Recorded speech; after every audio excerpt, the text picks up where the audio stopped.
Hello from Addis Ababa and welcome to the CGD podcast with me, Rajesh Merchandani.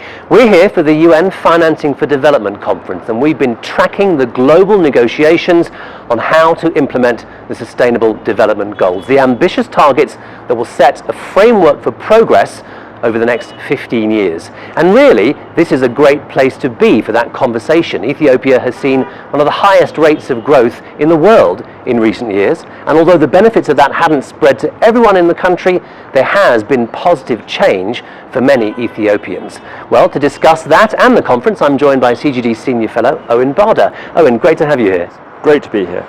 Let's start by talking about where we are, Ethiopia. Really, in recent years, it's been something of a poster child for development, wouldn't you say? Yeah, Ethiopia is growing fast. It's now a bigger destination for foreign direct investment than Nigeria. The government is creating conditions in which firms can invest and is also trying to spread that growth right across the country. And we're seeing a combination of jobs and growth, but also better government services and the world's largest safety net program to lift the very poorest people out of poverty as well. And the purpose for the Financing for Development Conference being here is to try and figure out how to spread some of that progress to other poor countries. That's exactly right. So the Financing for Development Conference is the first of 3 conferences in 2015 that are about sustainable development for the next 15 years. Now, we both sat in on several sessions during the conference. What's your sense of how it's going, how that process is going?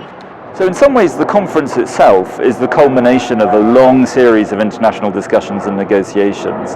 And it's concentrating everybody's minds on what the world is going to do to create the resources for international development. And the conference itself is really a celebration of that process rather than the place where the discussions are finalized. And what's interesting about it is that the conversation has moved. Whereas for the last 15 years, we've been talking about the Millennium Development Goals. That's the series of 8 targets for basic services, for education and health. The next 15 years, we're talking about the Sustainable Development Goals, and that's about shared prosperity, economic growth and jobs. So it's a different agenda, and because it's a different agenda, now we're talking about a different range of finance and instruments to get that agenda delivered across the developing world. And what I've noticed is that there are like 100 side events, including one that CGD hosted, and many of them are about finding other forms of finance for development. So the conversation here, at least, has moved on from one of only aid. That development is no longer just about aid. That's right. An African finance minister said yesterday that the good thing about this conference is that we're talking about the right thing at last. And the right thing for her meant jobs and growth. And that's a very different conversation than how rich countries are going to deliver aid to deliver public services in poor countries. It's about how we create the economic conditions for growth and how we bring private finance into that. Because if we're going to create 600 million new jobs in the next 15 years, which is what we need to create to get the new people coming into the workforce into work, that's going to be private money that creates those jobs, not aid. And the action agenda that member states have been working on here, what do you think are the strong points about it? And I'll come on to ask you about the weak points, but let's talk about the strong points first. So the main strong point is this shift in focus to economic growth and a recognition that, when the first Financing for Development Conference happened in 2002 in Monterey, you could just about think about the world still as rich countries and poor countries. And Monterey was about what are rich countries going to do for poor countries to help them deliver the MDGs. This conference is much more about how a group of countries that is on a spectrum from the OECD countries, the rich countries, the emerging economies, the middle-income countries, which is now most of where the world's poor are, and a very small number of low-income countries, how they can work together to create jobs and growth. And that is a very different way of thinking about the problem. So the good thing is that the conversation has shifted, and we're going to come on to the bad things. Yeah, exactly. So what are the weak points in the action accord, the action agenda, and what do you think could be stronger? So one problem with the action agenda is that none of these commitments is binding or measurable. In a sense, it's a very broad but rather a shallow agenda. No country has come really committed to providing any new initiatives, any new sources of finance. So the danger is that we all go away from Addis and do what we were going to do anyway, and no one really changes their behavior. And I think that is a worry that a lot of the people here feel. The second worry about it is that there's a certain amount of alchemy, the idea that you can create gold from non-precious metals. And a lot of these ideas are about how we're going through communiques or innovative finance schemes going to bring new finance to the developing world. But in the end, the constraint is not on the absence of international capital that's willing to invest. The problem is the lack of investable propositions in the developing world. And to create those, we need better governance, better public administration, less risky environments to invest in.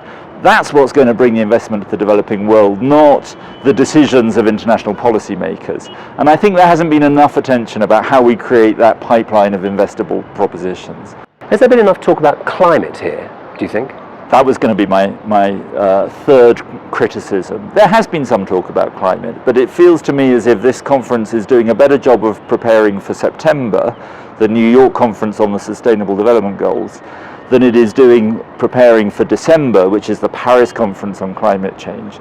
In the end, the only way we're going to bring real money into tackling climate change and moving to a low carbon economy is if we put a price on carbon. And there's a mention of a carbon price in the Addis Ababa action agenda, but it's not really a firm commitment that we're going to put a price on the world's natural resources. And when we do put a price on the world's natural resources, that will bring money and investment to the developing world like none of the other initiatives that are being discussed here. Let's go back to that point you were making about how the action agenda is not binding. Does that mean that we are yielding ambition for the sake of political pragmatism and on the backs of the world's poor? No, I think that what happens at these kinds of conferences is a framing of the international conversation. So it sets the direction, it sets a collective aspiration, and that's very important. And I think it's right that that process happens internationally through governments coming together and talking about these issues.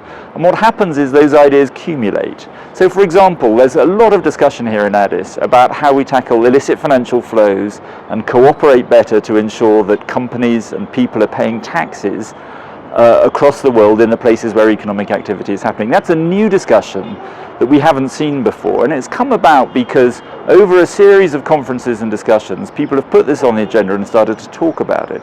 And so in a sense, it doesn't matter that there isn't a binding target for that. What matters is that people are now talking about it, addressing it, and taking it seriously. And I think the way that change happens is not so much through setting targets, but through reaching consensus and agreement. And that is what's happening here at this conference. Okay, so if you had one message that you could give to member states and the negotiating teams that have been here and are working towards agreements on the Sustainable Development Goals and on climate for the Paris meeting in December, what would it be? I think that as well as thinking about how resources flow to the developing world to invest in jobs and growth, we should also think about the underlying policies that create the framework in which those resources flow. In the end, if you want more investment in the developing world, we would do better by opening our markets to products produced in the developing world and are being sold in Europe or the US. That would bring about much more investment and growth than innovative finance schemes or the work of international organizations. So I think we need to think about the resource flows, but we also need to think about the underlying policies that bring those resource flows about. Okay, well, Owen, thank you very much for joining us. As they say here in Amharic, Am Segnalu. Better Mama Signalu. And don't forget, you can find out much more about all CGD's work on our website, cgdev.org.